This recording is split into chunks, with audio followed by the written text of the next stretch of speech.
Okay guys, welcome to this tutorial Infosys 322, the routing session. This is actually the first session about a routing configuration, DTE-DCE one.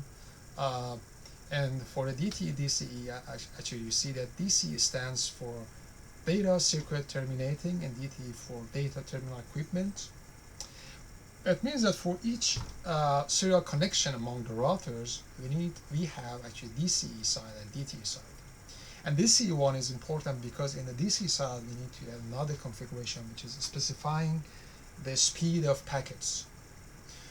So in the third sentence you see that for any serial connection we need to define endpoint, that each endpoint is actually DTE and each one is DCE. The DCE-DTE connection is mainly used for routing. Just a snapshot of a part of the addressing table from our activity, and you see that here, for instance, we have two routers, and the first one we have a DCE for the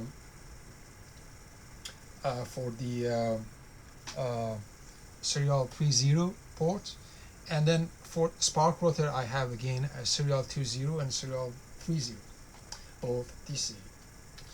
But what I need to do for routing, I need to select the proper connection, which is here the serial connection, which has the very tiny clock.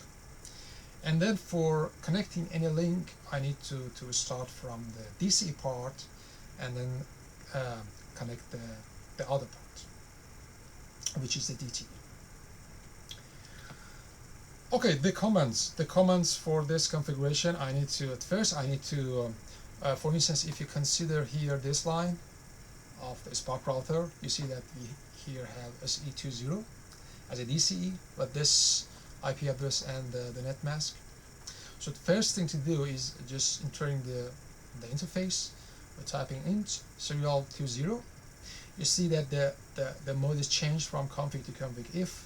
And then I type the IP configuration command, like IP address 44.44.44.1, 255.255.255.0, and then please don't forget to type no shot. With no shot, you are actually activating the link. You are opening the link for sending and receiving packets.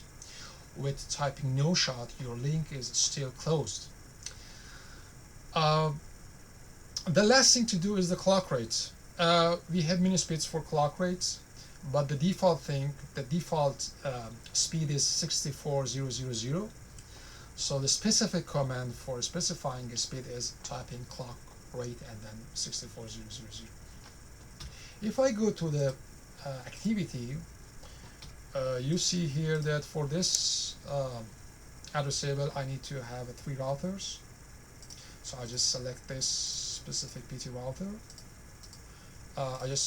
I need to change the address, but you just assume that it's the first router, the second router, the third router.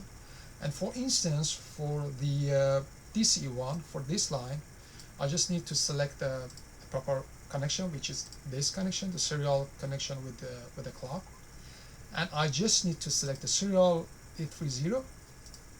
And you see here that this network is again here. For serial 30 of the third one, if this is the third one, so I just need to do this, and this is done. And you pay attention to this tiny clock icon that is in the side of the first router. So we need to do the same for the other links. This is actually a very summary about the DCE-DTE. I hope that you found it useful. Please, you can review this video many times to be more familiar with the concept of DCE-DTE. And yeah, we can continue to the rest of the session. Thank you.